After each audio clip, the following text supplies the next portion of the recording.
Welcome to the Insanity Invitational E-Buggy race. I'm Cam Cullen, pleased to be joined by former Kyosho America team manager Zack Rogers. But first, let's hear from a new racer. So far, I love the track. Not exactly high grip like the clay that I'm used to or the carpet I've ran on, but definitely having a lot of fun. I have the right tires with me, running the whole shots, the M4s.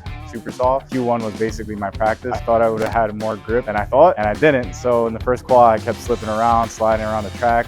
I was being impatient, just rushing, and Q2 came. I knew what I had to do to be a little more patient, slow it down, slow as fast, and it's exactly what happened. So place 2 overall, and I'm very happy. Braden's good, man. I've beaten him before, so I won't count myself out. Hoping he makes some mistakes. Very great driver, good kid. Just stay steady and consistent. Hope I don't make a big mistake. Hope he does, and get around him. But I'm just gonna stick to my game plan and be patient. The Insanity Invitational on RRL is brought to you in part by A-Main Hobbies. Don't miss out on the Black Friday discounts for all of your racing needs. And by Kids Lane. Encourage active play and motor skills with outdoor toys from kidslane.com. Links are in the description. Let's meet today's racers. Our TQ is Braden Banci. This young man has been on fire all season long. Next up is Kyosho's Christian Dullivan. His game plan is to have a clean run and wait for Banci to make a mistake. Starting in third is Captain Kirk. I'm sure he will apply his dirt bike knowledge on this motocross-inspired layout. For the first time ever, our field features a Mugen. Ken W will put his green machine to the test today. In fifth is none other than me, Cam Cullen. I mounted an FPV camera to my wing because why not? Tom Manella rounds out our field in his Tekno. He was our B-main bump-up in a class that featured 10 entries. The Insanity Invitational E-Buggy race is off and running. Immediately we go on board. You can see here Kirk takes the worst of that hit. Zack Rogers, welcome to the show. Well, appreciate you having me, Cam. I'm super excited to see these guys battle it out on a pretty unique track. It looks like young Braden, 13-year-old out front. I'm rooting for the young gun as he goes upside down right there. His father, George, quick there to marshal. Won't hurt him that much after that chaotic start. So how did you get started in racing? When I was younger, my father used to watch Formula One. When I was about 3 or 4 years old, we would wake up in the middle of the night and watch it. From there on out, we got into go-karting. And once money got a little tighter, RC was the next step. He did RC when he was young, so that's kind of my background of how I got started. No doubt. Ooh, Manella on his lid. That jump landing zone is problematic, as well as this jump landing zone Banci's on now. So the Tekno is actually our bump up in this race, Manella. A few of these drivers making it out here for their very first time.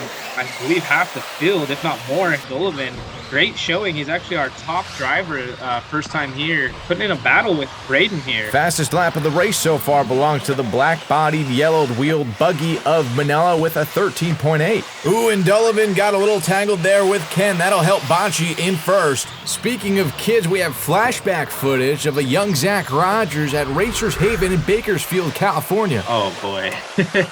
Long hair and very dedicated to RC. My dad got me into RC, but wasn't much at the track with me whenever I was racing. As you saw right there, I was working on my cars a lot, and I think that's one of the main benefits of RC. Whether you're a father or a son, it's just everything you learn from on-track and off-track characteristics of life, really. No big deal. You hit the podium in all 3 classes that weekend. Approaching 3 minutes to go. The battle now for third. Me and Manella going back and forth. Manella on his lid. Now, you visited a lot of tracks in your career. What do you make of it here? The Insanity Raceway having a beautiful, almost red clay, if you will, but with a bit of a groove on top. I kind of like this surface a lot, especially with E-Buggies. Having that dust layer, it allows you to rotate the car a little bit quicker, and it really shows you it's smooth on the trigger and on the steering. Not me, that's for sure, as Banci bumps me right out of the way. This just in, RRL has organized a point series at Insanity RC Racetrack.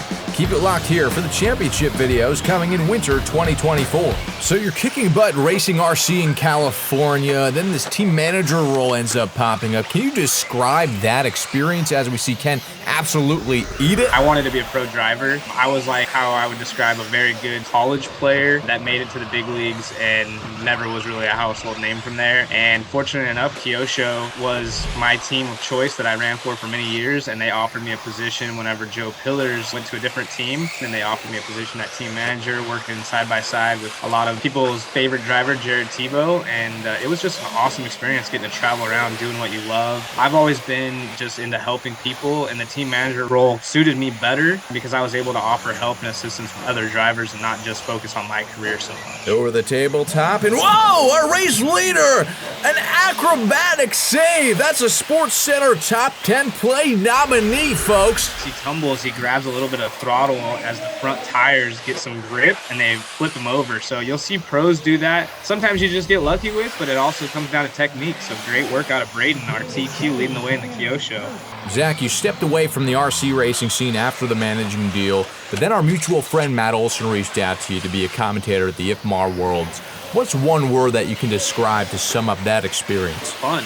When I got out of RC, it was such a big part of my life. I almost wanted to push it behind me. And to be quite frank, dude, I had more fun. Like, meeting you was huge for me. That was pretty special because getting to go and like see someone that's super like enthused and excited about it, it brings the excitement back for you. And you're like, dude, like this is cool. Like this is badass. Speaking of, Manella is on a tear. He just overtook me for third in what I believe is his first race with this E-Buggy. Yeah, there's a time and place for being defensive, but when you're trying to win, offense usually is the way to go. Rapid fire questions now. What advice can you give to Banci as he navigates his career? Being yourself and molding into the man you want to be, not just in the RC realm. My biggest advice is I was kind of a punk. I came from like a skater dirt bike background, and thankfully I had a lot of great influences around me to kind of help me succeed both in RC and outside the track. So I think it's more about seeing how these guys treat each other, their family, their friends, and kind of extracting that information and then using that in your RC career rather than vice versa. And what are you up to these days? Paintball, and I work on my businesses. I have a brand called CX Wallets and CX Factory. I sponsor Aiden Horn, who's a professional RC driver, and I would like to kind of be able to sponsor some of these guys and build maybe more of like a clothing type brand in the RC space. How cool is that? You can find the links to Zach's business in the description. For now though, Braden Banci is no longer just some kid at the track. He'll win his third race in the same day, folks. What a showing! As we look at the A-main results. Captain Kirk and Ken W, they're ready for the next race to happen, and Braden putting the cherry on top with that TQ and win. So congratulations, 2 Kyoshos followed by a Tekno, 2 Associates and a Mugen. What a race that was. What a day for the little engine that could. Let's hear how this win compared to the others. That was the hardest because it's always my favorite class, but I had such a hard time at the very end.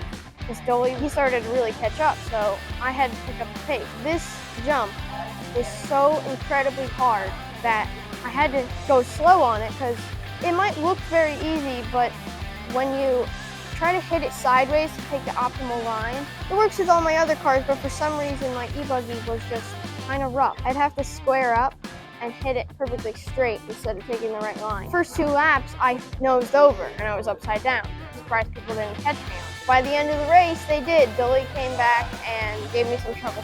It's a lot of fun. The tires that you run, they're not exactly what I would expect because I started out with gridlock. I thought they would work, but they had no grip. I ended up moving back to rehabs, and that was the tire. Zach, closing thoughts. Yeah, I just want to say what a great job Insanity Raceway has done with their racing and all the people that show up for these races. Racing can't happen without you guys, so continue to support your track and continue to support Cam with this broadcast because it is awesome to watch and be a part of. So thank you for letting me join you here.